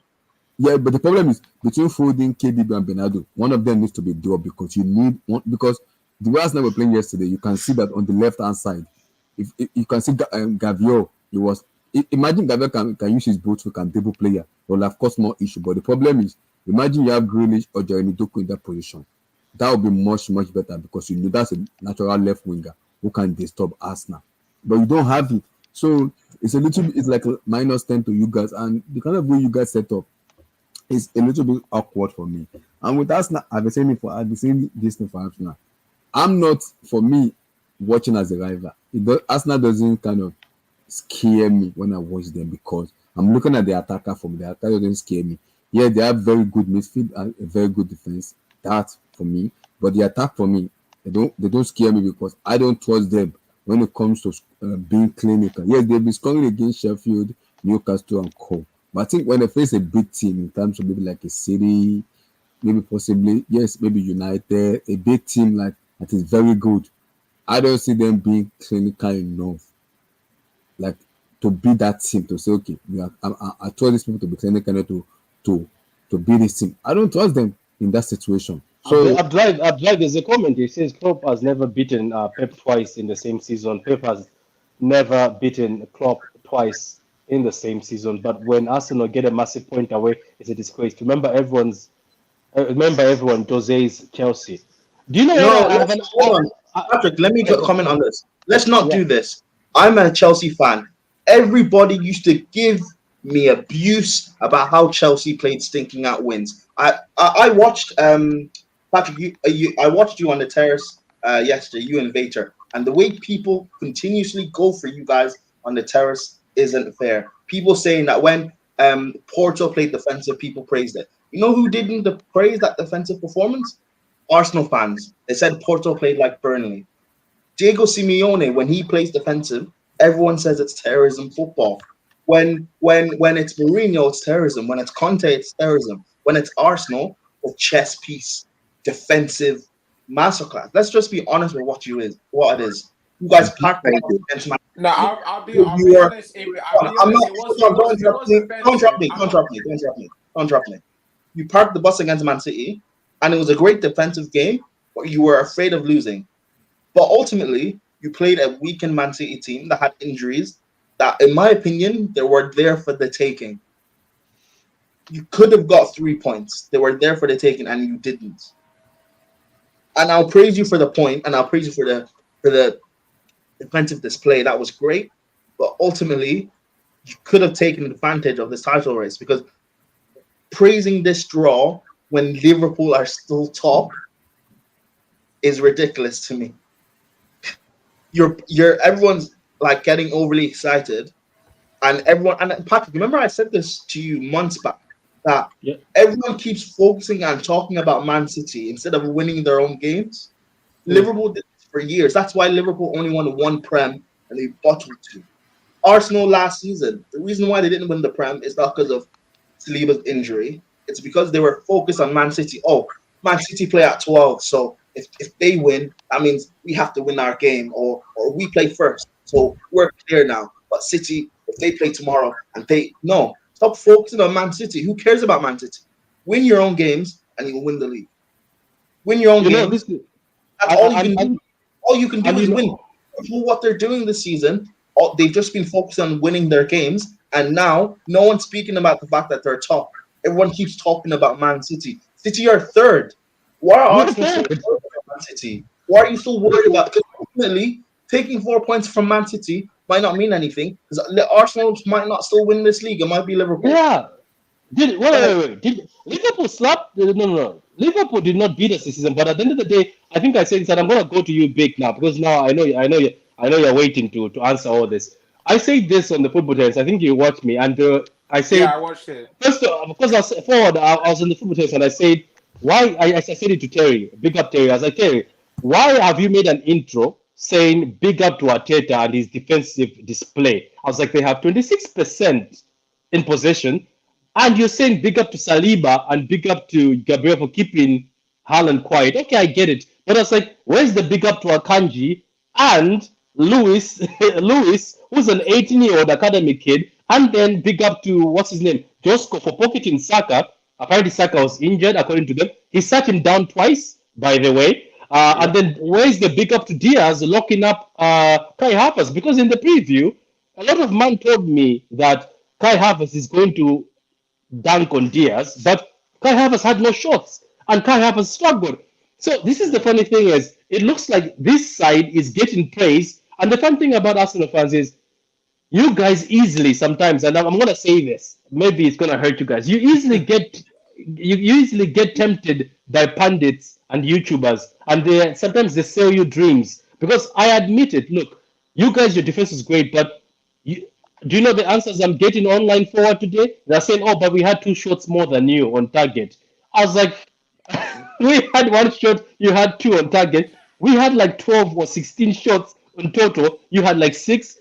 You're looking at the stats and look at that game. Would you sit there and be proud? I'm not proud of my team. I am not proud at all. I'm not sitting there saying, "Oh, big up to Akanji and Diaz for stopping Kai Havertz and Jesus."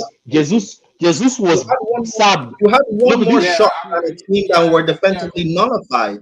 Like, this is what I'll this is what I'm be honest, saying. And like I watched that game, and obviously, like also from a defensive point of view, they did well from a defensive point of view, and I don't, and really and truly, I think Arteta, from how we saw the game was going, he didn't really want. I don't think he really wanted to intentionally pack the bus the whole game, because I think because obviously you were dominating from majority of the yeah, game. but I think 26% isn't that intentional. yeah, 26% of the Brother, ball. just for context, that was less than Copenhagen. So again, you can't tell me yeah, Arsenal chose. Arsenal couldn't have more possession than Copenhagen. They couldn't. They could have had. If they wanted to, they could have. Yeah, but I think with how the game was going, Arteta realized he had to adapt. If Plan A wasn't working, he had to now go for Plan B. What was Plan B? Like he just had to be more resolute defensively, and I think, I just Oh, so feel but just to ask, sorry, you don't think what we saw was Plan A? You don't think Plan A was just being a bit more conservative and trying to nullify City, even if it nullifies your own attack? You don't think that was Plan A? I think Plan A. He like, because from what he was saying in the press, he said we'll try and we want to play our game.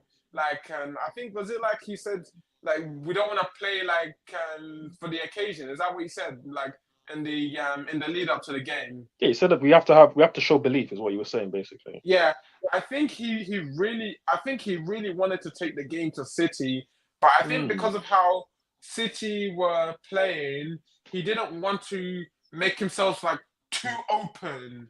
So what he had to now do is he had to now make himself more Say the words. resolute. Say the words.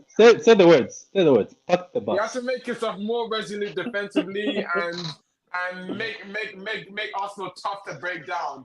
And when obviously I was seeing that, I'll be real, like that game was boring to watch. Like, I'm not gonna lie, but at the same time, if I'm now gonna talk about both the attacks in the game, I'll be real. Like the Arsenal players, I'll be accountable for the Arsenal players. Like Saka, even though he was playing with injury, poor. Like No, let's not do the injury thing. Let's not do the injury do that thing. because Ake Stop pocketed it. him. He wasn't Even Bernardo Silva as a left back. Pocketed him and he limped out. He keeps limping out. He always, when he gets subbed off, he always Every limps off. time He he always has a does bad this. game, he limps out. Every time Saka has a bad And then game, he's back limps the out. next week. He's back the next week.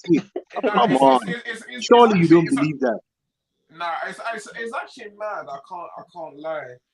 But yeah, with Arsenal in that game, I feel our attack was just shambolic, because it just feels like as like not just in that game, but obviously in most games in the season, when a team neutralizes Arsenal's attack, Arsenal Arsenal are just like toothless in in front of goal, and that now comes down to now lack of a Striker. clinical number nine, yeah, striker. Yeah, but Which you guys said Kai Havertz was cooking.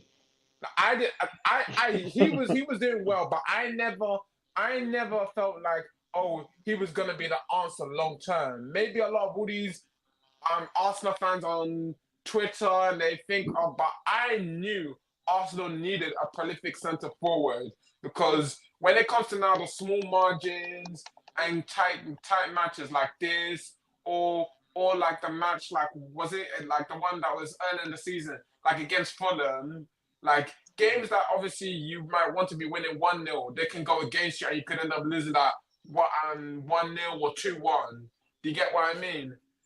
And You know what, Big? Let me say something to you. Look, I have no hate towards Arsenal. It's just during the previews, people were telling me, Dial, hopefully you, Dial, oh hopefully yeah, yeah, we will. I know. I Yeah, watched yeah, that. yeah. I watched No, that. no, no. But I'm just talking everything in general. Is every Arsenal fan's tone has changed forward, Abdullahi, Prime, and Dave. It's just changed that it's making me laugh now. The way they have switched because they told me, and they you could look at that tweets. They were like, "We're going to the Etihad to beat them." Troops said he's coming to collect us with 4-1. I think he said something like that to Hamza. And then everybody was saying that coming to play football, they've got the best defense in Europe. While I am watching Leverkusen being unbeatable. Yes, maybe your defense is better, but Leverkusen is very unbeatable at the moment. They've got the Yeah, best exactly. midfield. You've got the best attack. You told us because you're scoring a lot of goals, and you said City right now are dead food, and you're coming to beat us. And now you came and packed the bus. It means you're still scared of City. But now Patrick, some Arsenal fans are telling me that the mindset has changed. We've taken 4 points from you, so it's changed from saying Patrick, you guys are not good what enough. you're So I not don't used get. to, Patrick, I'm a You know, Chelsea fan. We're not used to competing or playing Arsenal on any sort of like important game because obviously you've been challenging for leagues and stuff the last 10, 15, whatever years. Arsenal haven't been. Me as a Chelsea fan, facing Arsenal in a London derbies, playing them in cup finals, European final.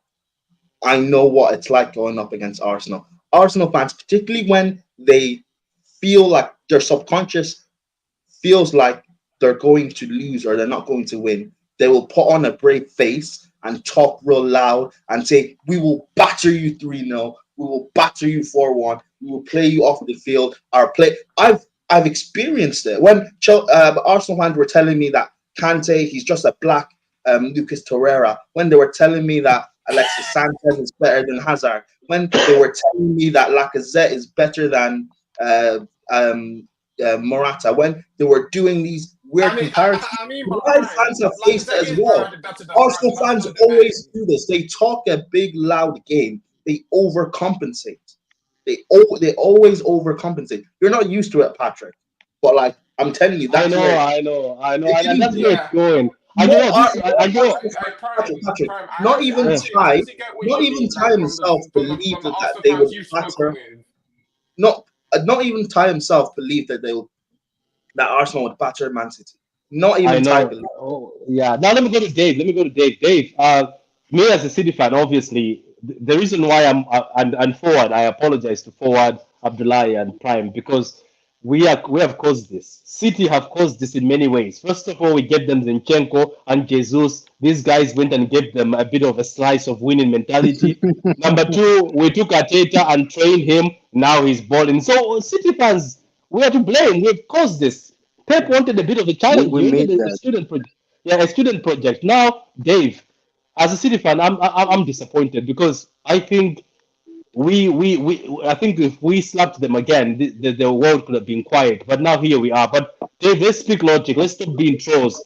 How did you think of yesterday's game? Do you think there's hope? Because Bernardo Silva was in an interview and he thought 7 games left, Abdullahi. He actually He thought didn't seven know how games many left. games were left. Yeah, and he didn't know how many games forward. And then they told him that it's 9 games and he smiled and said, "Oh, then we have a chance." but he was like, 7 games, or we're done. So what about yourself, Dave? Do you think City are done in this title race? Anyone who says that anyone is done in this title race is not being serious. If anything, and I say this at the risk of annoying Arsenal fans, if anything, if there's one team that's out of the title race right now, it's Arsenal. Because How? yes, they're one. Let me explain. Yes, they're 1 point ahead of City, but Arsenal and Mikel Arteta displayed something that we all knew that they lacked, but he came out there and showed to the world that, yeah, we are not ready to challenge for a league title. You have the chance to take on Liverpool and be first in the league. You go to the Etihad, and from minute one, your goalkeeper is catching the ball and slipping on the floor. You know what that's telling me? I don't want to win this game. I want to stink it up as much as I possibly can, maybe get a lucky deflection like we got in the Community Shield and steal it. But if we end up 0-0, Unfortunately, there was no Arsenal pens to save you him this still time. there? There was no pens. they, He just they, were, did they, it. were, they were not trying to win. Arsenal were not trying to win the game. Yeah. And what that tells me, and I've seen a few people mention as well. What that tells me is that Mikel Arteta, in the middle of a title race, went to the Etihad and did not take the initiative to lead the Premier League. Yeah, but And he's taken 4 points off us. Apparently, they're saying 4 points is important. it's irrelevant. At the end of the day, I was having this conversation with someone this morning. At the end of the day, who you take points off is irrelevant. Liverpool are top of the league. They've not beaten any of the traditional top six. Or they've beaten just Chelsea, I think it is.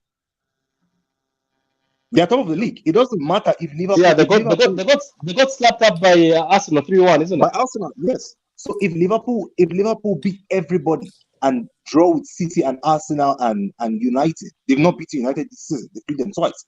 If they do that and win everybody else, they win the league. So this idea of we took 4 points off you. Brentford took 6 points off City last season. 6.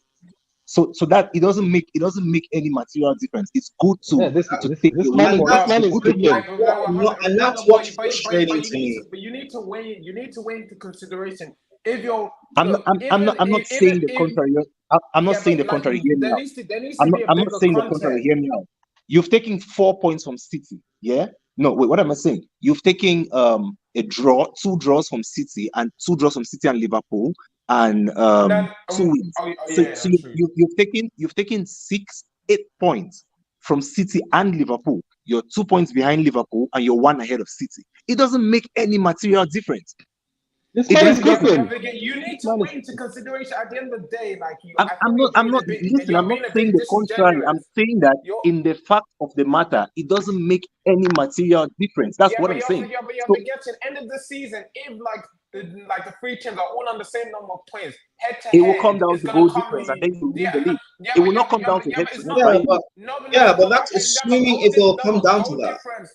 No, but you need to understand. no. You need, Let's get it clear. can you just let me land my point? You need to understand if the 3 teams on Hmm. the last day of the season are all on the same number of points, head to head will come into Hmm. factor. No, Draws goal like difference draw first. and goal No, difference. it's goal Head difference first, and and yeah, Arsenal will win the league at the counter. No, yeah, you're right. No, yeah, bro, goal difference you're will right. matter. But Head like, to head will matter. why are you trying to win the league on goal difference? Exactly. No, look.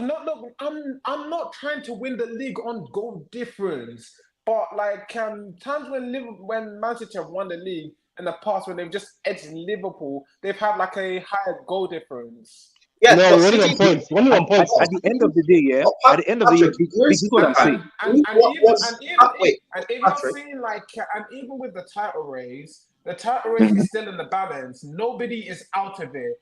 If you want to Yes, say, nobody's out of it. if No you're one saying has said Arsenal Arsenal are are out out of of it. it, like no, but I was hearing someone say Arsenal are not ready to challenge. You can look at it one way, or you can look at it this way. Like when if like with okay, Arsenal like in the way that Arsenal because if Arsenal had lost yesterday, Arsenal would have gotten a lot of the amount of backlash they would have had that okay from the pundits that okay they like this mental block, but I think yesterday kind of showed 2 things that I think that like obviously I think Gary Neville was trying to talk about after the match. I think they were like he mentioned. Obviously, they were resolute defensively. They limited City, and he said, "Okay, we give But credit to Arsenal for that for the for, Wait, for, for that that." that is hold on, pandering. I'm Dave. sorry. But I'm I'm not. sorry. Dave, That's I'm not trying pandering. to That's look for pandering to the validation, by gallery. the That's way. playing to the gallery. Can I cut in and say this? No one here has discredited Arsenal from how they defend a nullified City. We've praised you for doing that, but All right, in the cool. same time, you played a City that had injuries to key defensive players and their attacking players, Haaland and And KDB, you were went And not. that there with keeper, the and that sole keeper. focus Don't on forget the keeper. taking a And draw. yeah, but your Yeah, keeper's bad in but the they, yeah, but defense. their City were keeper there. is their Hold on, keeper. hold on. City were there for the take. I'm not saying like City were there for you to batter them 2-3-0, but City were there for you guys to take a 1-0 goal from, and you didn't. And that's what, if I was an Arsenal fan, that's what I would be frustrated by, because you guys still have to play Tottenham Hotspur, who will not want to give you guys the title. You have to face Chelsea. Chelsea are terrible, but we are not going to want to give you the title. You have You to have to face face Man United. United. They are not going to want to give you the title. City, from my standpoint, City, from what I know, do you guys have to play any top six side? Only Spurs, I think, and Villa. Spurs and Villa. I think yes, Spurs Only and Villa. Spurs and Villa. Spurs and Villa. Yes, fine. We can say City always lose against Spurs, but Villa is very beatable for Man City. They're playing Villa Arsenal there. We're still have playing to Villa face these there. top sides. All I'm saying is, from an Arsenal perspective, getting 3 points against Man City would have helped you guys, because what if you guys draw against Chelsea, or you draw against Spurs, or you draw against Man United? I'm only saying, like, you have to look at it of, yes, brilliant to nullify Man City, but you didn't go toe to toe and Exactly get this. Yeah, and this is what I would that say. is the point. It's okay to Put you this can match in, praise Arsenal and also criticize them at the same time. criticize them at the same Okay. time. You can. If you It's put none the of this same match in love this same fest. context Praise to and City criticize. fans, yeah. If you put Yeah. the same match in this same context to City fans, City go to Anfield in the middle of a title race and pack the bus and get a one. I promise you, City fans are not having it. Put Liverpool in the same situation. That Anfield game was embarrassing. Liverpool That fans are Anfield not game was having it. embarrassing. I'm not saying that. What I'm saying is this: if City go to Anfield in the middle of a title race and pack the bus, City fans are not happy. They don't take 1 point and gloat And about by it. the way, can I just say this? Yeah. What if Man City still win the league? You got 4 points from Man City, and what if they still win the league? And that's what I keep What then? saying. It's at the end of the day, it is immaterial. They've taken 8 points off City and Liverpool. They are 1 point ahead of City and 2 behind Liverpool. At the end of the day, it's immaterial. That's It's my point. immaterial City at are the end still of the day. third. City are still third, so you might as well. You had the chance to stake a claim and let the world know that, okay, I am ready to be counted among the big boys. And your manager went there, and I saw David Raya from the first minute of the game catch the ball and slip on the floor. That is what Jordan Pickford did last season against Liverpool. This guy. I mean, you have to look at it objectively as an Arsenal fan and say, yeah, we took the 1 point, but that was embarrassing. You know, Man, all I'm you going have to to say is this: I'm not I don't saying- want I'm not an saying- Arsenal fan. Let him answer. I know it was 2 points draws. I know. Look, I'm only happy about the defensive performance, but besides that, I actually see it as 2 points draws. Like, Okay, yeah, that's good. Can I just say, that's what Arsenal, it's 2 points right? draw.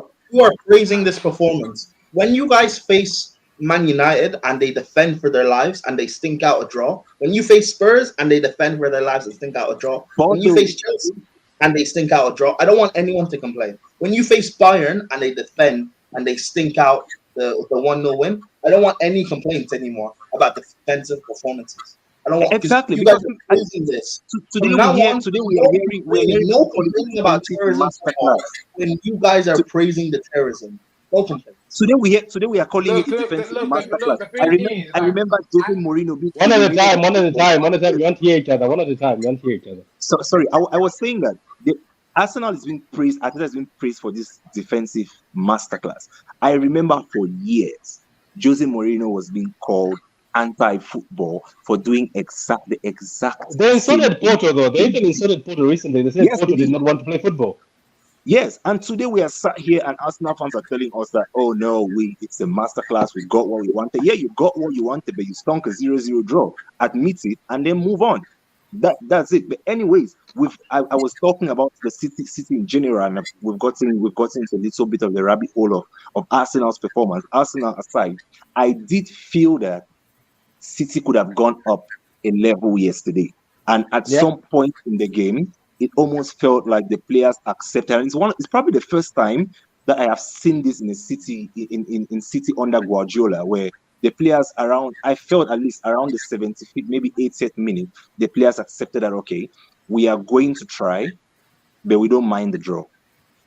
That's how I felt at that point in time in the game. It felt like, okay, Dave, if we talk, let's keep it a buck here. I remember when some people were saying Riyad Mahrez has to leave. I remember when some were saying Gundogan is old, and I remember I was on the live saying Gundogan shouldn't go. And people attacked me. They're like, "Don't be sentimental, Patrick." And you know what? I use Twitter, but I'm gonna start keeping receipts because I remember somebody said, "Don't be sentimental. These guys are old and everything." But Gundogan this season, I think City stays top of the league throughout the season with Gundogan in this team because I think Man City somebody's went. That's guy. I'm saying I think Gundogan was a hybrid midfielder, and I think that's what's missing in this team. Every time I watched the game, I was like, if Gundo was here, this is this. Even Riyad Mahrez, man, this man in the back. I'm telling you, Abdullah, these people chased Mahrez away. This guy said Mahrez has to go, and I know why you wanted him to go. I know why you guys wanted Mahrez to go. I know most of you why you wanted him to go. I personally, I love Riyad. I met him during the Nations Cup. I met him during the Nations Cup a couple years ago, and he was really nice with me. So I love Mahrez, and I wanted him to stay. But what happened. Anyways, I don't think it's as simple as saying that if this person didn't leave, this would have happened, because hypotheticals work very badly in football. But I hear what you're saying, and even Pep has kind of echoed it at some point in time with the way he's using Julian Alvarez in midfield. You listen to how he talks about using Alvarez in midfield, and what you get from that is he's trying to look for what Gundogan gave him. So you can see that in the game. But with respect to yesterday's game, I just felt at some point that they were like, you know what, they're thinking it up. Let's do what we can and then walk away. And that's the first time for me. Feeling that good. Can I just say, I'm a bit disappointed in you City fans. I can't lie. Like, I'm expecting a bit more accountability for your players here, because we're 20 minutes into the segment and neither of you have talked about your actual attacking players. Like, there's been no mention of Haaland, which again, we don't need to talk about. Yeah, we're talking about, obviously, you guys kind of accepted the draw. Not accepted the draw, but you were like, there wasn't, for me, I didn't see that same desperation to win like I usually see with City. That's exactly what I'm saying. Around the 80th minute was almost as if the players just went like, yeah, right. The draw's not too bad. Like, we don't want to lose. Like the desperation that you talk about, that's exactly what I was saying. It was not there. I saw, and Pep made a massive error yesterday. He made a massive error in taking Phil Foden off the pitch. I get the argument of managing his minutes. He played 180 minutes in the international break and all of that. But Pep took Phil Foden out and put Bernardo Silva in an area where Phil Foden would have tried. The half space. Bernardo Silva is a fantastic player.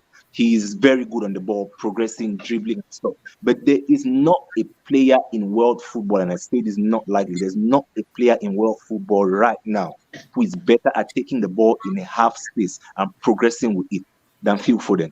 So I felt a bit confused when I saw Pep take him out and then put Bernardo there, and I'm like, what are you doing? So it just. I think Pep was looking. Look. This is why I think Pep also. Maybe forward you understand why I also had a blame on bigger players. I think Pep was saying, "Let me go back to the big guys." I know Foden is one of the big guys, but I think Pep still. There's something about Pep.